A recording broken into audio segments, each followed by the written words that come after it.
This is Out Loud and Laughing in partnership with Outright International. What is up, Chosen fam? Welcome back to the studio. Look, we all have those childhood core memories that shaped who we are. For a lot of us, it was a street where the air was sweet and the neighbors happened to be giant talking felt masterpieces. Today, we are sitting down with a woman who didn't just grow up watching that magic. She went out and helped make it.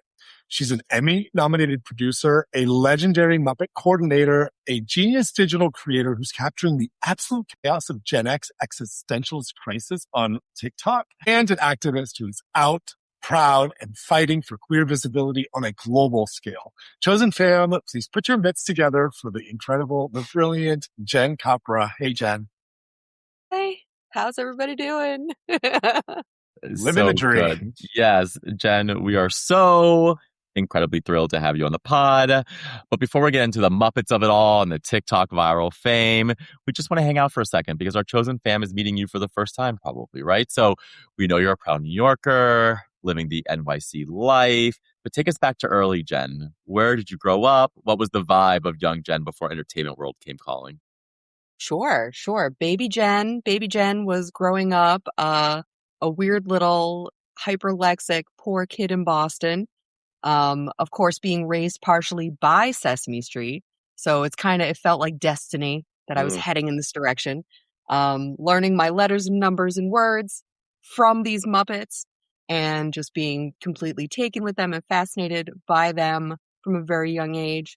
I grew up around the Boston area and actually ended up finishing when I graduated high school. The area is like close to where the World Cup is being played out there now. So it's a very odd area where you have like football players practicing part of the year in your high school area. It's a weird place to grow up. But great to have that access of like, being as close to Boston as Providence.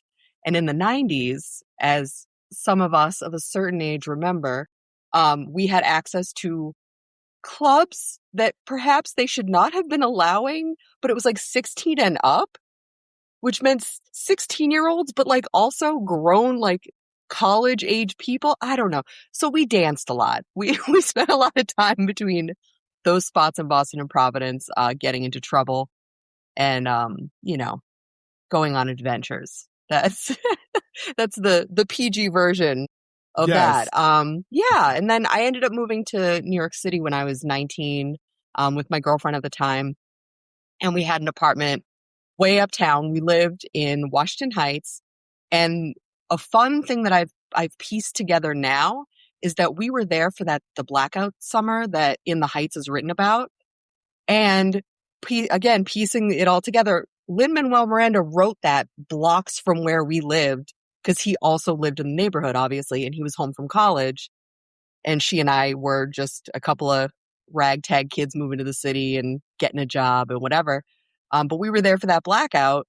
And then to see it like in theater or whatever. And then for me, my career, I end up working with him on the electric company, and he has done music for Sesame Street and our music director that did both. They were college roommates. So just the convergences, life is just so weird sometimes. But yeah, when I lived in Washington Heights, I worked at a bookstore in the West Village. Again, perfect time and place to be in the 90s with a fake ID and nobody paying attention to what you were doing. So, frequenting all of the gay clubs, all of the bars, having the best time a 19-year-old can have in New York in the 90s. And because I worked at that bookstore, I actually had one of my jobs was I had to send John Gotti his books in prison through the post office. So his people would order them through me in my little basement of the bookstore. And then I would have to walk up to the West Village post office and stand in line with John Gotti's books because you couldn't ship them directly any other way. They couldn't go through like any other services. That has to be USPS. And one of those days I was in line behind John Cryer and I was just like, it's Ducky. This is the best day of my life. I'm living all my 80s dreams. It's like working my terrible basement job. Yeah, it was a lot. It was a lot of fun back then. I would lose at every game or round of Two Truths and a Lie that you and I would play. So true. I'm sitting here thinking to myself, well, That sounds like a lie. Like if we were playing Right. this game, like I'm putting myself in that space right now. I'm like, Yeah. well, that I can't tell if it's that one or if that's she. I don't know. Your life sounds too cool already. So The funny thing is, I get that a lot, like to the point that I got to the point when people would ask me what I did for work, like in a new environment, I would just preface it by saying, this is going to sound like a lie. Yeah. This is going to sound fake. Yeah. But, it's like, okay, today I'm going to go to set and go hang out with Muppets. That's a real thing I'm doing. I mean, that's the beauty of New York City, right? Because like all these fun stories. But yeah, I completely agree with John. Jen, like playing with you would be unfair because you would say your 3 truths or your 2 truths and a lie would be like, oh, actually it wasn't USPS, it was FedEx, and you'd be like, oh, Right. fuck off. Yeah. So true. So true. Wait, I have a quick follow up on that because because I can only imagine telling somebody what you do like that. It always sort of spins off into some conversation. If you're not in the mood to talk, is there like a job that you just tell somebody that you are, like work for the IRS or like an attorney or something? That's what I really need to do. I mean, the silver lining of my current situation is, so like the industry things have been really tough. It's really tough for writers right now. And so one of my side gigs that I've been doing is I'm a dog sitter. Yeah. I sit pets. And actually we moved out of the city a couple of years ago now. So we upstate, although anyone in the region will be like, that's not actually upstate. Yeah. Whatever. We're outside of the city. Enough that one of the families that I sit for, they also have sheep. So I now care for wildlife and domesticated, farm animals. And so I'll just use that instead. Like, what do you do? I'm a dog sitter. It's very boring. I love it. I'm a sheep sitter. I can't even. Yeah. I love it. Oh my gosh. Give them hay. It's fine. Everything's fine. Listen, you have such a vibrant, multi-person, passionate energy from directing, coordinating Muppets, sheep sitting. You're making people laugh. You're making people laugh on social media. And so I'm just curious, when you were trying to figure out your path, right?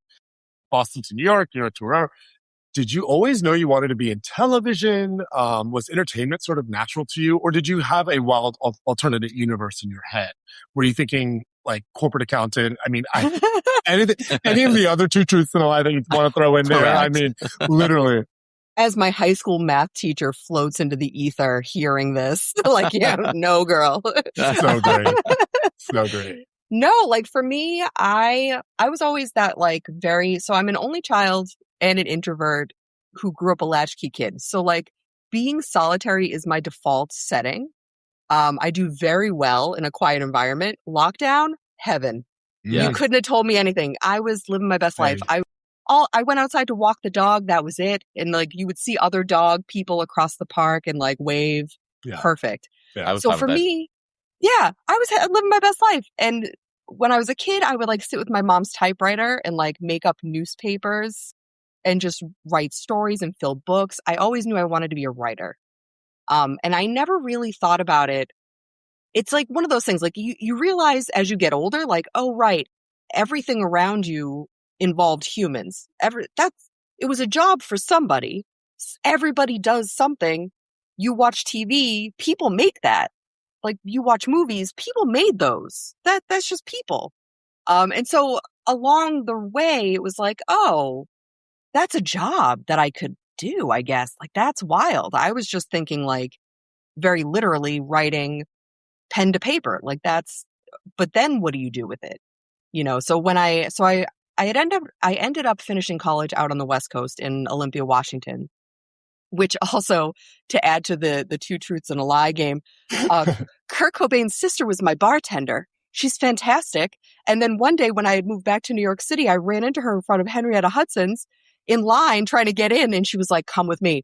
And she had like a Camelback thing that she had made in the back of her car that they had. And she was like pouring me her drinks that she had pre-mixed. I was like, oh, I'm in heaven, Kim. You've transported me. That's the lie, John. That's the lie. Okay.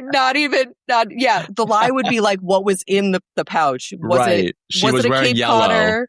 Right. Or was it whiskey sours? You'll never know. Yes. Yes.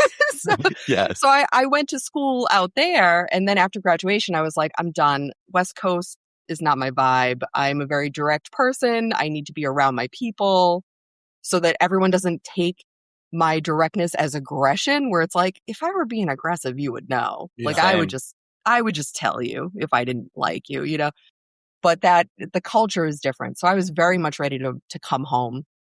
And when I moved back to the East Coast and I was back in New York City, it was like, of course, the traditional cliche of like, be a barista first for a while, going on interviews, trying to get that big girl job.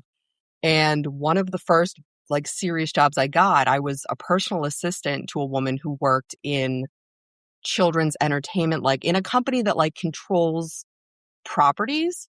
So it's not like Disney or something like that, but it was like they would take things that you're familiar with. Like, you know, those like the Mr. Men books where it's like Little Miss, whatever. Yes. Yeah. Yeah. So like that was one of the properties. And like the Eric Carle, like Very Hungry Caterpillar, like that.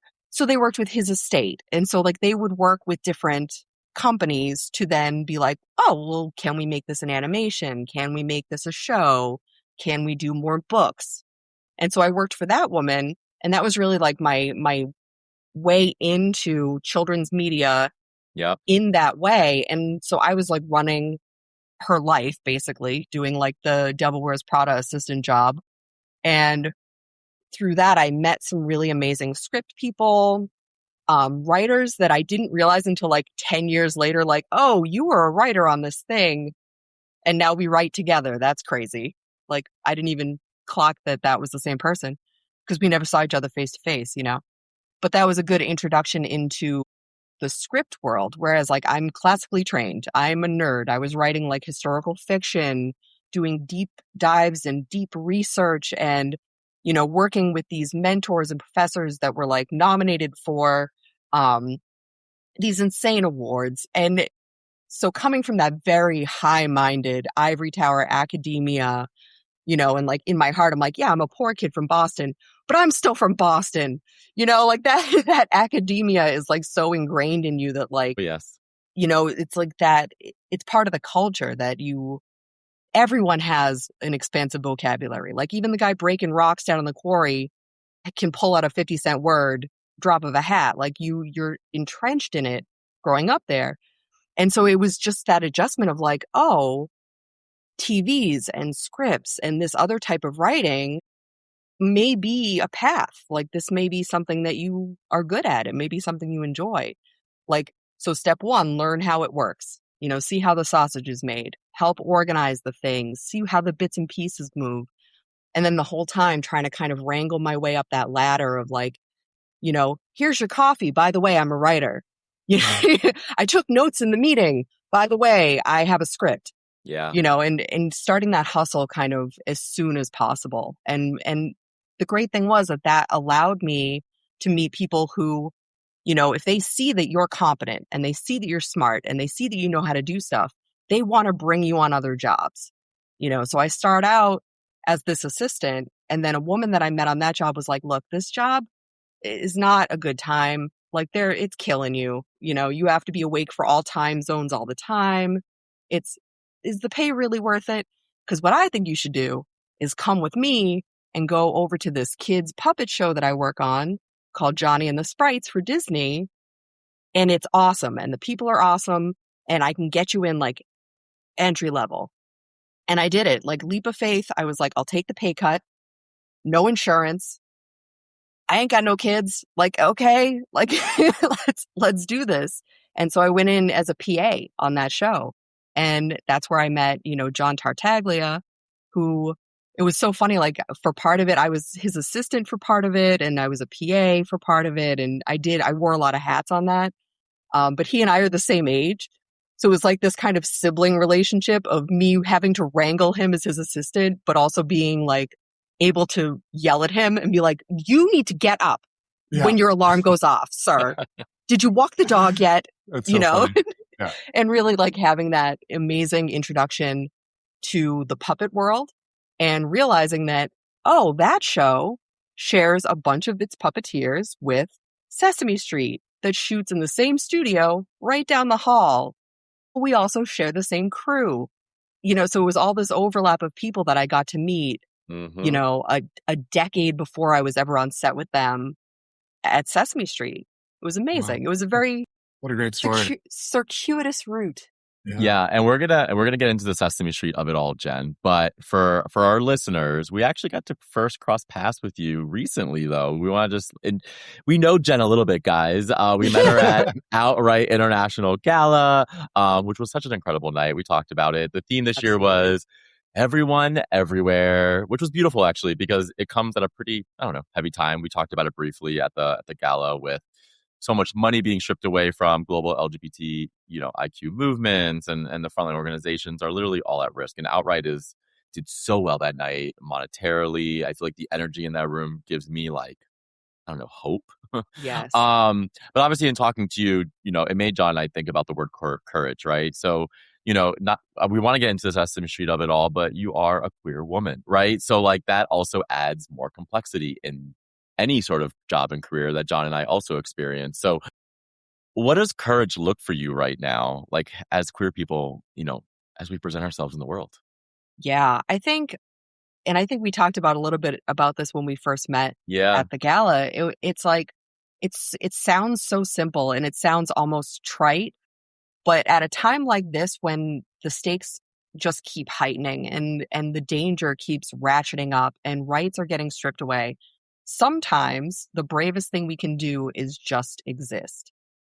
Sometimes showing up as yourself unapologetically and using your voice, using your platform, coming together like this, that is courageous. It is in a landscape that does not want us to talk. It wants us to shut up. It wants us to go away and disappear and go, be bullied back into the shadows. And, it didn't work on me in the 90s and it's not going to work on me now. Like, I'm sorry. If getting gay bashed on the Lower East Side didn't make me shut up, some, nerd with a pen in DC certainly isn't going to do it. Yeah. Like, that's just not going to happen. If anything. Nerds with pens. I'm sorry. I love that. And they're like the evil nerds. I'm the good nerds with pens. Right. We will win. There you go. No, like that's my mission. I will out nerd them. I love that. There's this persona that we like form, I feel, as queer people, which is this shield. But that authenticity that you just shared is so true. You didn't break me then. You're not breaking me now. We're going to show up. We're going to use our platforms. And you're talking about some of the bravest and boldest people in the space, yourself included, using platforms like this, Sesame Street, television. We're here. We're going to share stories and we're going to just continue to show up. It's so powerful to hear you talk like that. And speaking of spaces where presentation like this matters, we have to talk about Sesame Street now, right? Because you started to line up. Spending many years working on some of the most iconic characters, some of my favorite.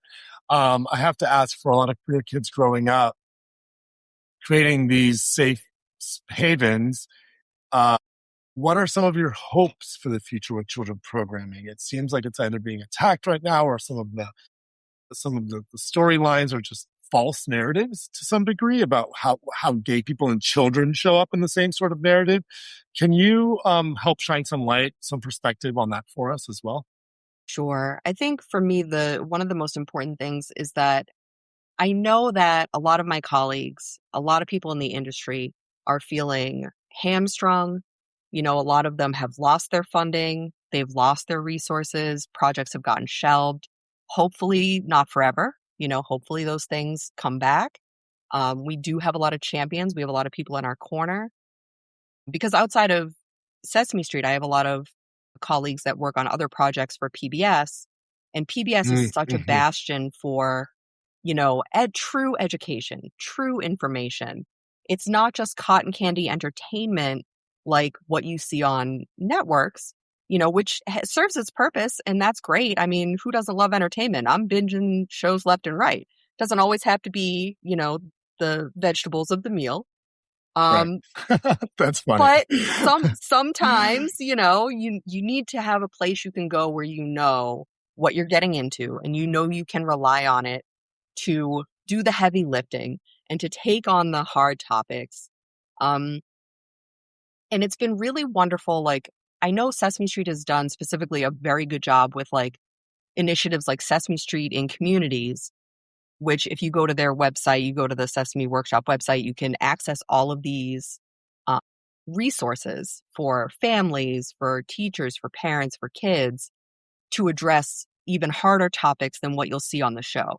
You know, so for instance, things like food insecurity, homelessness, incarcerated parents, divorce, like very heavy topics. And my personal hope is that the struggles that our community face that are unique to us, or that maybe it's not even so much that they're unique to us, it's that they're human experiences that we get kind of cut out of or glossed over, or kind of like, oh yeah, and them too, I guess. I would like to see more centering of those experiences and acknowledgement of those experiences in all media, obviously. And I think that it's possible. And I think that like in children's media, it's a unique opportunity to like do it more joyfully and to really focus on the humanity and the heart of like, hey guys, we're just people. Like, sorry to be boring, but we're just humans at the end of the day that are, you know, doing all the same stuff you do. We made our coffee, you know, we didn't do the laundry. We forgot to put the trash out this week. You know, we're just normal people trying to make it too. And our families are just normal families trying to make it too, you know. But also there are things that are unique about us. And, you know, I love that you talk about, you know, as part of your community here, our found family. And one of the pieces that I actually got to work on with Sesame a while back was, I'm trying to make sure I get the exact name of it right. I wrote it down so I wouldn't mess it up. Because I always we do like the same all the time. I jumble the words every time, and now I can't find it. It's okay. Oh, okay. So there's this song that we made with an accompanied video called Love Makes a Family. And I was able to advise on that from its inception all the way through and give notes on the visuals, give notes on the lyrics. And it was a whole bunch of us that were involved. And one of my coworkers who's a trans person. And it wasn't just this kind of throwaway, oh, we'll do something. Like, people cared. Everyone in that room cared. Everybody from VPs, producers, every hand that was in that pot was invested in making the best possible thing they could that could celebrate families. And the point of it is showing how found family functions and how different a family can look, and it still is a family. You know, it's like my nieces, I have some nieces that are not blood relatives to me, but they are my nieces. Yeah. And I am their auntie, and that just is, you know. And I have people that I've met throughout my life that I call my brother, my sister, my kid, even though I've never had kids. But there are people I helped raise, you know, and like, I'm sure you're well aware of the sad burden of teaching queer history every Pride Month. It feels like on rotation is like Gen X became elders before we were elders because so many of us died because of Reagan and the AIDS crisis.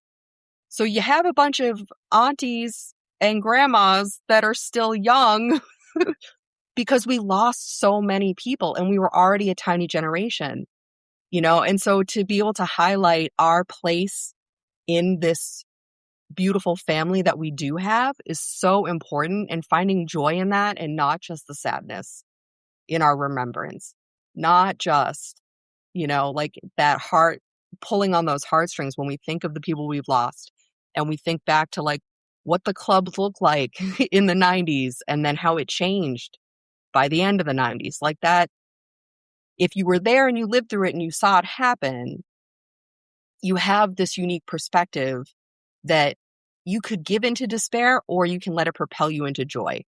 Yep. And I am going to be fucking joyful. God damn it. Like that's, yeah, I will be aggressively joyful. I think that part.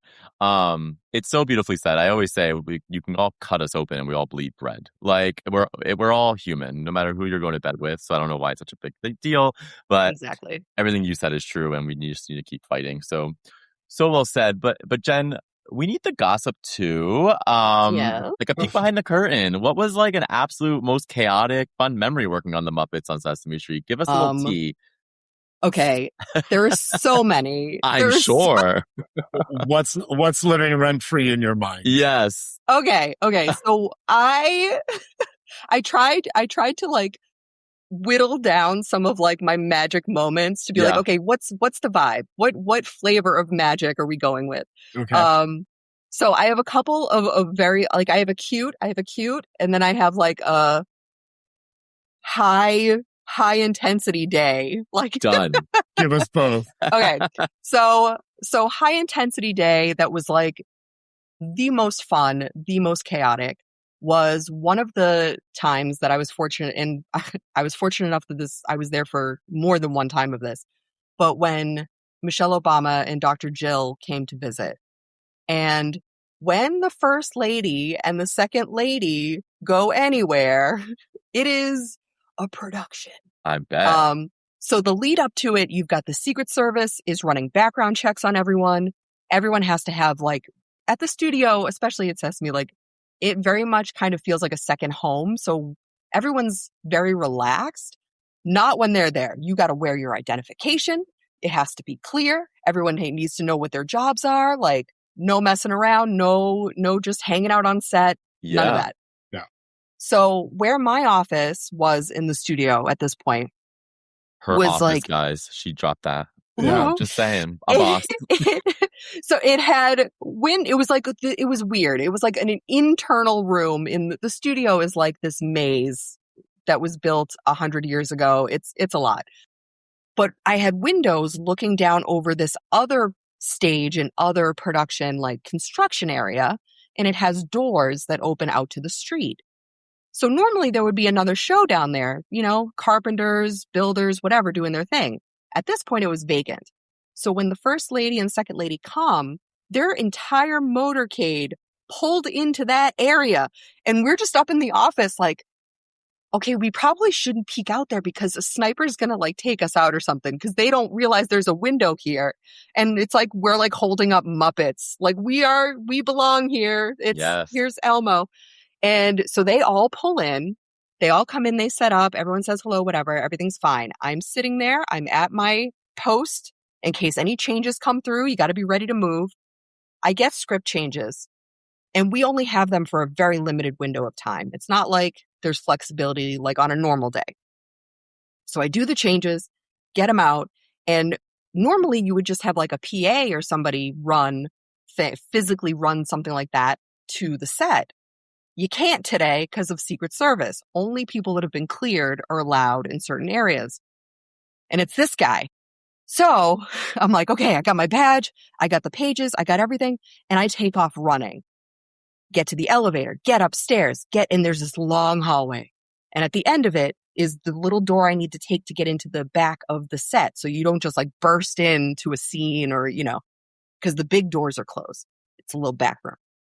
And I'm barreling down the hallway, and all of a sudden, this like wall of suits with earpieces. It's just like, ma'am, we need you to. I'm like, but it's an emergency. I have to get. And my walkie's going off, and people are yelling at me to be like, we need the pages on that. I'm like, but the Secret Service won't let me. They won't let me through. And so I'm trying to explain to them who I am, and that I in fact am allowed to be there. Show them my identification. They finally let me go through. It's fine. We get there. I get to hand things to Michelle Obama. I get to bask in her glory. Epic. Yeah. It was wonderful. And then we made because the Secret Service also, like, they're very serious business, but when they're off duty or have a break, they were all like little kids, very excited to be there. And our head writer at the time made up this a troop of sheep with the headsets and the suits. So sheep Muppets, and they're called the Sheeprit Service. So great. Good. And we had pins made and we gave some to them. So I have one somewhere in my house, the little Sheeprit Service official badge. It was very, very cute. So on brand. Epic. Yeah. Yep. So that was our big, exciting chaos day. We had one of Michelle Obama's Secret Service.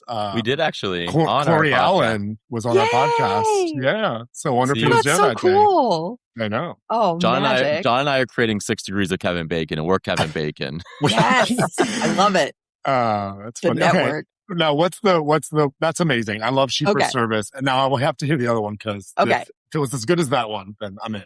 So my cuter one, and again, I had to whittle down many wonderful, wonderful stories.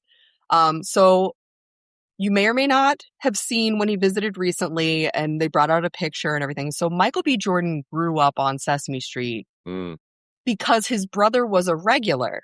So his brother was on the show all the time and Michael was younger. And so he was just always there with their mom. And would spend a lot of time with the child talent coordinator, who is my friend Teresa.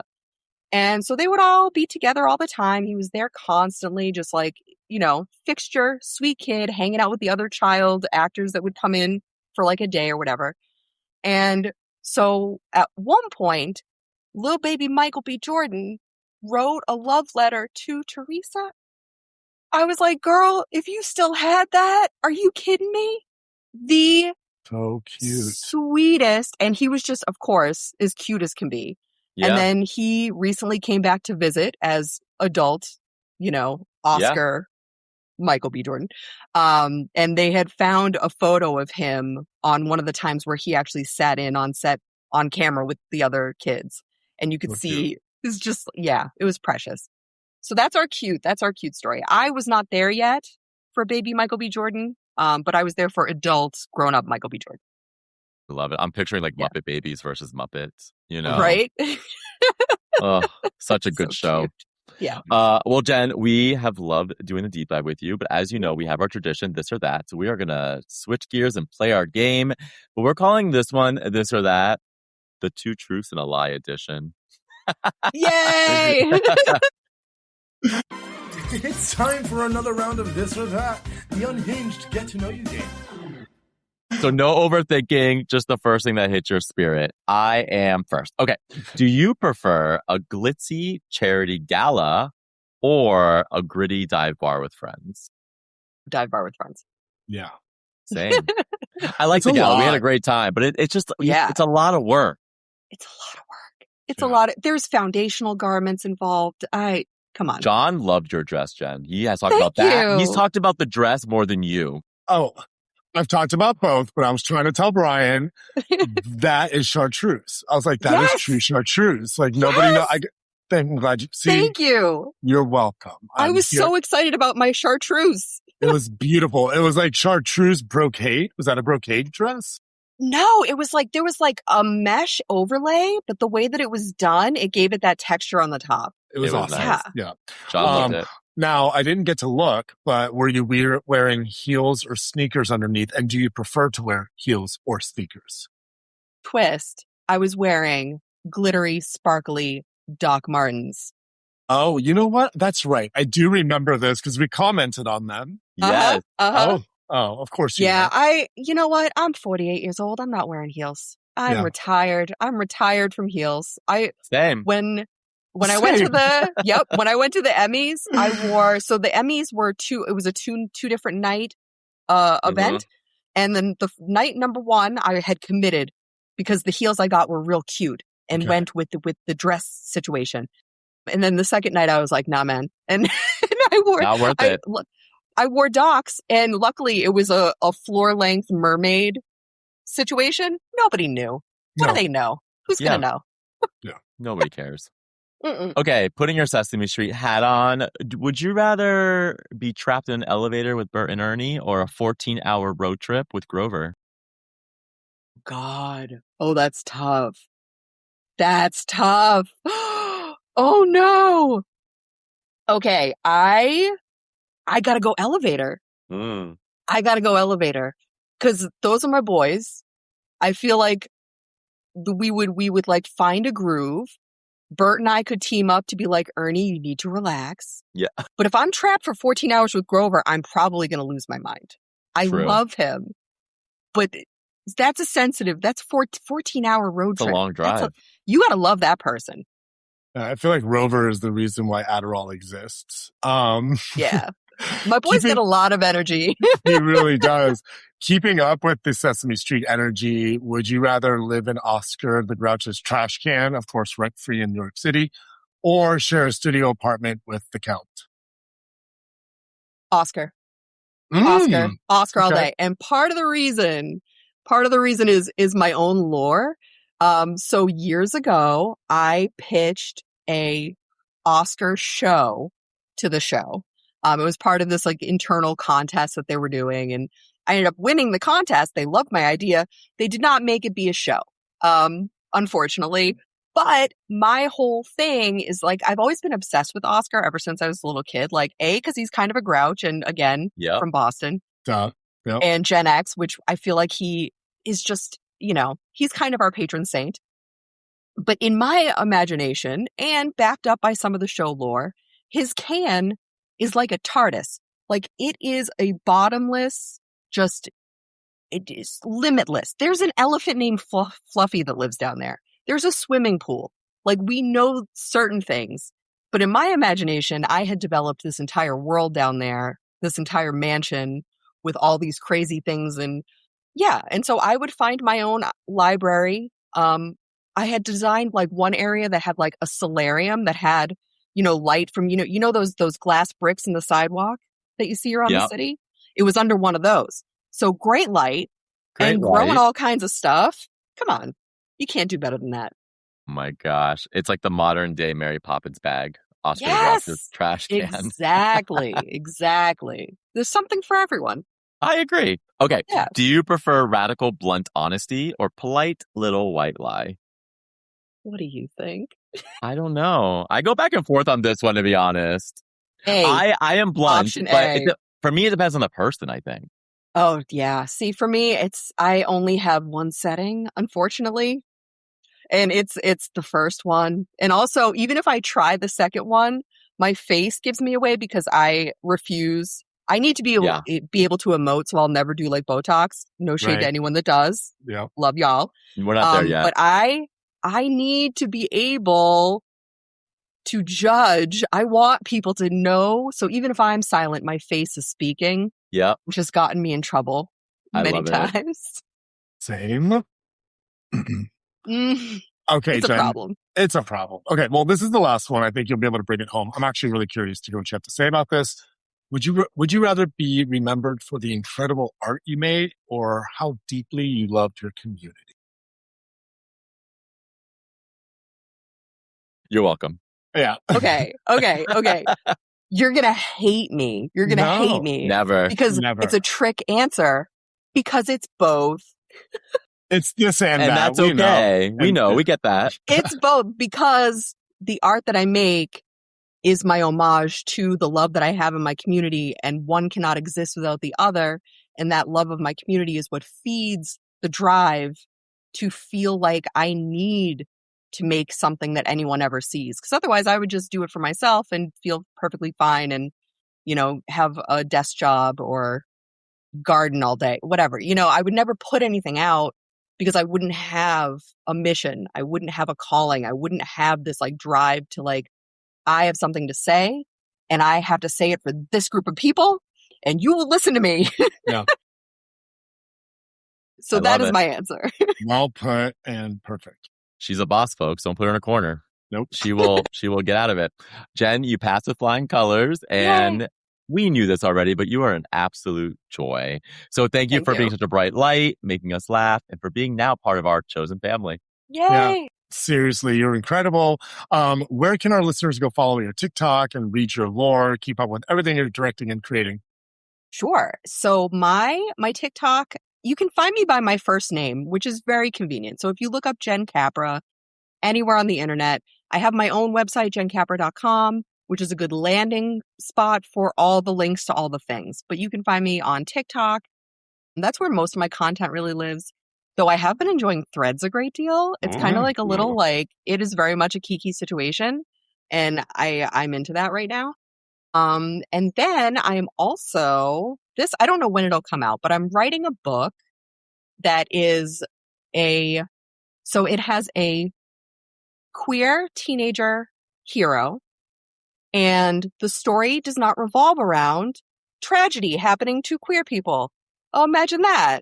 It's just a good story where your hero happens to be a gay kid, and she is magical. She finds out she's the descendant of Mary Shelley, and that Mary Shelley, maybe when she was writing Frankenstein, it wasn't just all kind of science fiction made up. Maybe she really knew some stuff about monsters.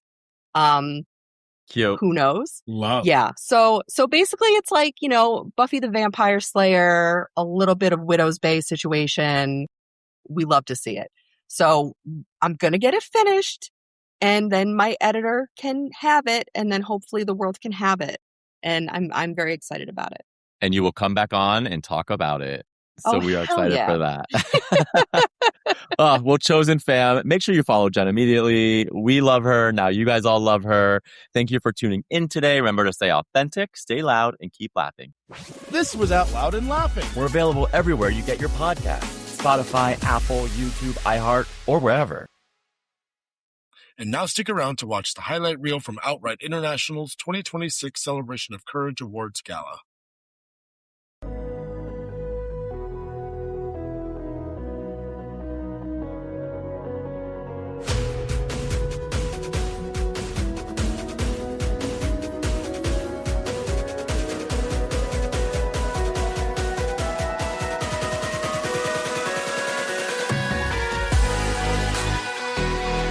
I want to say thank you. Thank you for doing what you do. We need you. It is a precarious time right now for LGBTQIA plus people all over the globe, but we can get through this with each other. And just thank you outright for just being there.